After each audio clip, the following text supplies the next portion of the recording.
امام جلال الدین سیوطی علیہ الرحمہ المتوفا 911 ہجری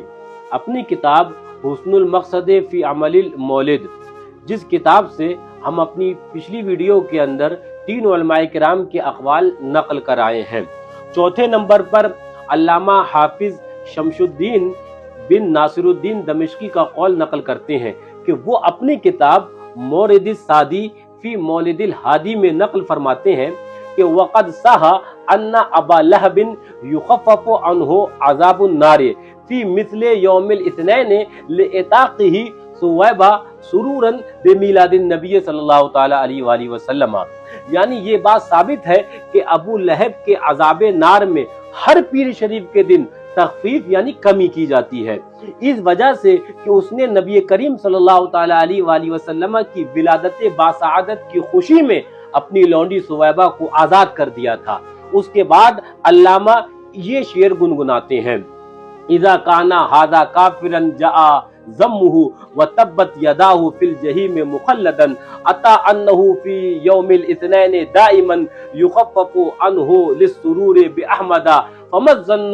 بالعبد الذی طول عمرہ باحمد مسرورا ومات موحدا،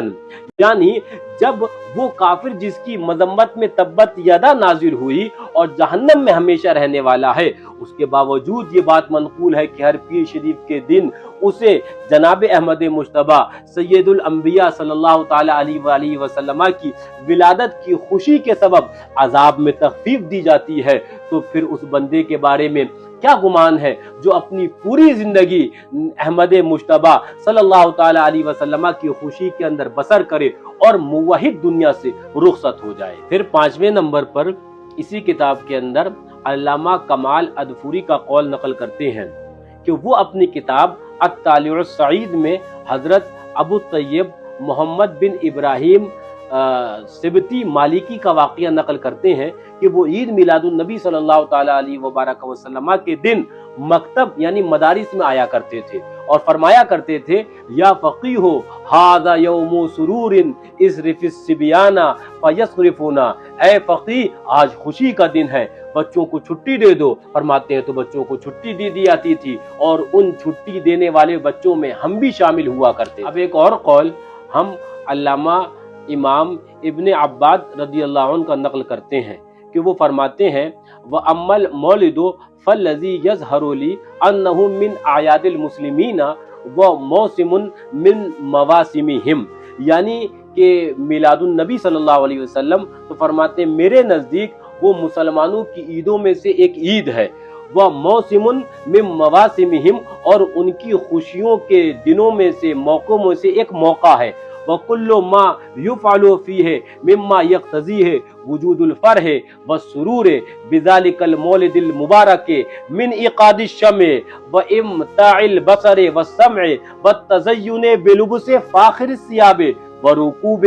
فَارِحِ الدَّوَابِ أَمْرٌ مُبَاحٌ لَا يُنْكَرُ عَلَى أَحَدٍ قیاساً علی غیرہ من اوقات الفرح۔ اور اس میلاد مبارک کی وجہ سے